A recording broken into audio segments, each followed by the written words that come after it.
This is a study by Dr. Cynthia F. Madrazo, Frechette and Burog, Krishel, Eunice, and Kiara Dennese Rentuza on the comparison of subcritical fluid extraction and microwave-assisted extraction of phenolic compounds in Chlorella sorokiniana.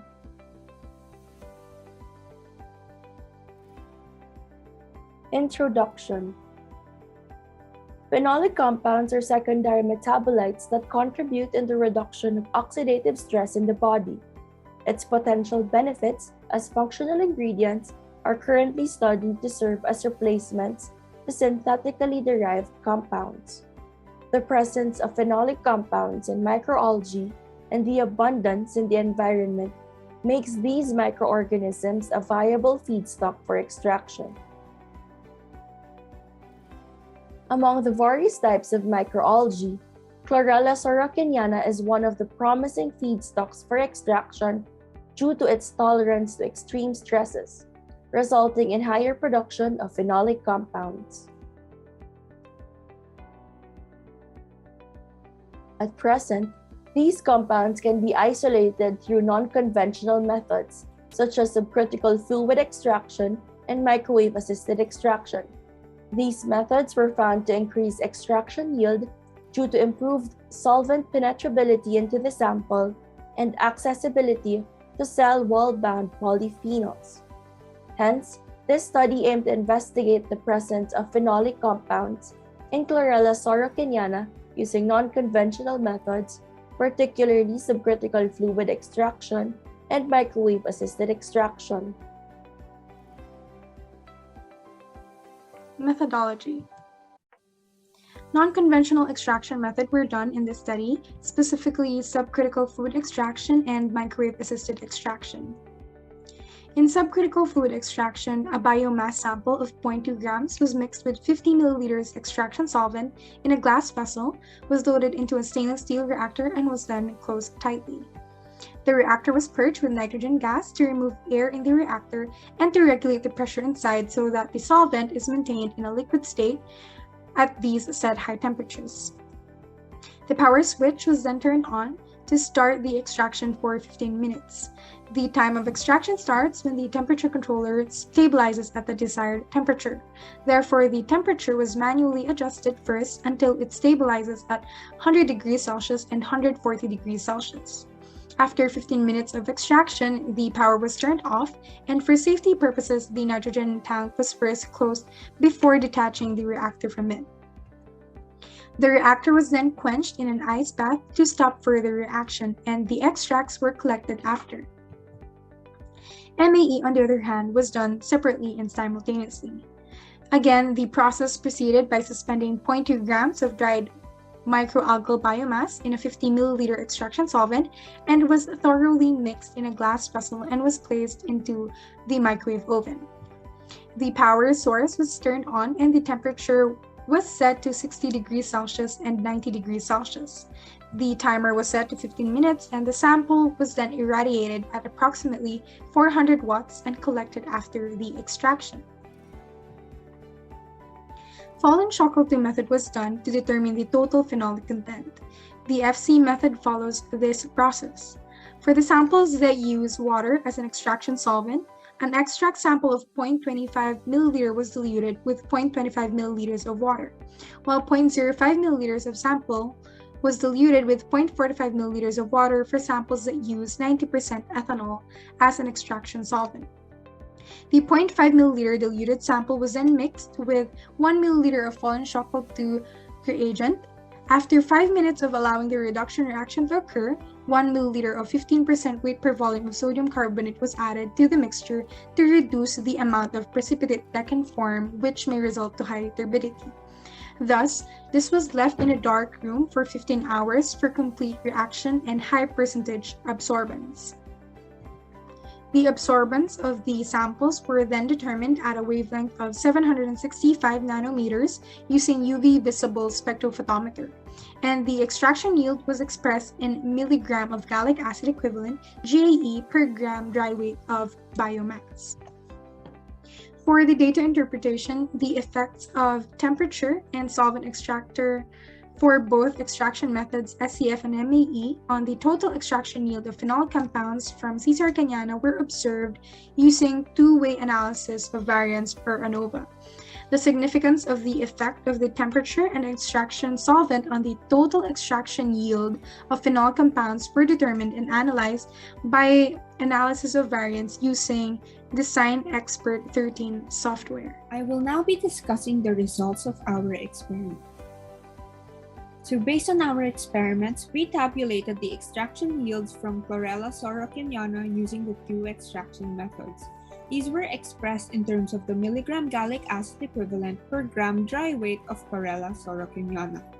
Based on our results, it can be observed that the highest yield of 20.28 milligram GAE per gram dry weight is obtained using microwave-assisted extraction using 90% ethanol as the solvent at 60 degrees Celsius, while the lowest yield of 0.62 milligram GAE per gram dry weight was obtained from subcritical fluid extraction using water at 100 degrees Celsius. So it can be observed for both MAE and SCF that for the two extraction temperatures, the runs using 90% ethanol as the solvent had higher extraction yields. Moreover, comparing the two extraction methods, the average yield using MAE is much higher compared to that of SCF, with values of 20.28 and 9.6, while at SCF it is only 5.71 and 9.42. So the effect of temperature on both microwave-assisted extraction and subcritical fluid extraction was analyzed by plotting the extraction yield as a function of temperature in an interaction plot. It can be observed that non-parallel lines were obtained for the two methods, which indicate the interdependent relationship between the two parameters, which are temperature and the type of solvent used. However, we will only be focusing on the effect of temperature on extraction. So the effect of temperature is most evident in MAE using 90% ethanol as the solvent due to the drastic difference in yield. The highest yield was obtained at 60 degrees Celsius, but this decreased significantly at 90 degrees Celsius. The effect of temperature was not pronounced in the MAE runs using water as the solvent, with only a slight increase from 6.25 milligrams to 7.5 milligrams at 60 and 90 degrees Celsius respectively. This shows that while an increase in temperature gave a higher yield, this increase was not significant. On the other hand, for subcritical fluid extraction, the extraction yield exhibited direct proportionality to temperature, as greater yields were observed at higher temperatures using both water and 90% ethanol. The slope of the line for both extraction solvents also show greater steepness compared to those found in MAE, which may serve as an indication that an increase in temperature may result in higher extraction yields. The difference in extraction yield is also more apparent using water as the solvent. From 100 to 140 degrees Celsius, there is an increase of 7.48 milligram GAE for water, while an increase of 3.70 milligram GAE was observed for 90% ethanol. Theoretically, an increase in temperature is expected to increase the overall extraction yield and efficiency of the extraction process. However, extractions done at elevated temperatures may result in the degradation of phenolics present in the sample, resulting in a lower yield. This is because while thermal treatment is applied, the cell wall breaks down, which also exposes the constituents inside the cell to the stimulant. Furthermore, the thermal degradation of phenolic compounds follows first-order kinetics and is more pronounced at higher temperatures, but it also occurs at lower storage temperatures of around 20 to 37 degrees Celsius. Hence, shorter extraction times are used to prevent degradation from occurring. So to summarize the effect of temperature on the extraction of phenolic compounds, optimal results were obtained at 60 degrees Celsius for MAE and 140 degrees Celsius for SCF, for an extraction time of 15 minutes. Further analysis can also be done by conducting the extraction at the same temperature but for shorter extraction time to observe if less thermal degradation will occur. Also, the addition of a third median temperature for both extraction methods may also further support the obtained results. In conclusion, the extraction of phenolic compounds from Chlorella sorokiniana was done using non-conventional extraction methods, subcritical fluid extraction, and microwave-assisted extraction. The effect of temperature and the extraction method was studied to determine which gave the highest yield. So based on the results, it was determined that MAE using 90% ethanol as the solvent at a temperature of 60 degrees Celsius gave the highest possible yield for the total phenolic content with a value of 20.28 mg GAE per gram biomass, using gallic acid as a standard. So temperature had a significant effect on the yield of extraction for both methods.